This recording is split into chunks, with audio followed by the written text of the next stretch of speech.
Hi, my name's Dean Saia. Last name is spelled S as in Sam, A-I-A. A really stressful moment I faced outside of the classroom was actually at my job that I work at overnight.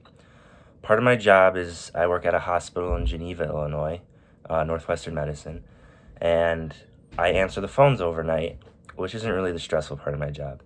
But I also have to respond to codes, which are emergency situations where um, anything can happen from a stroke, a heart attack, to a shooter in the building, someone stuck in an elevator. There's a really wide range of things it could be. Now, anytime the code phone rings, you get a little nervous because there's some stakes on the line. And there was one time when I was in the office and my partner went out to lunch, so it was just me. And the code phone rings, and I pick it up, and it's the nursing supervisor saying, "Hey, I need you to call the 4 cath lab team members because there's an add-on case, and they need to come in, and we need to save this person." And that kind of freaked me out a little bit. It was kind of early when I started this job when this happened, because I was alone, and I never had to call this code before by myself.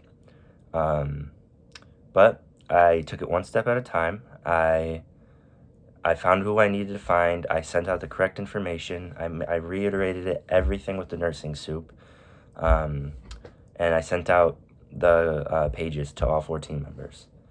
Now, I got callbacks from 3 out of the 4 team members, which is great. But the 4th team member was not calling me back. And I need callbacks from all 4 before my responsibility has been handled. So, of course, I'm spamming this person's phone trying to get them to answer, and to just no avail. It's not happening.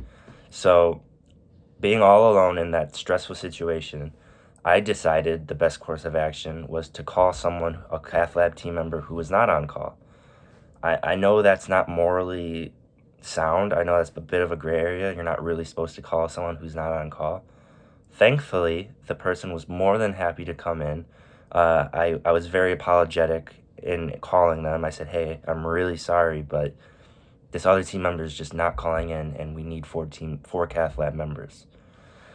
So decided they would come in and help, which was great. I was later kind of disciplined by the nursing soup for calling someone who wasn't on call. But in that high stress situation, I really felt the best course of action was to make sure that there was 4 team members here to save that person's life, and I would handle the consequences as they came. That's my story. I appreciate you guys listening. Thank you.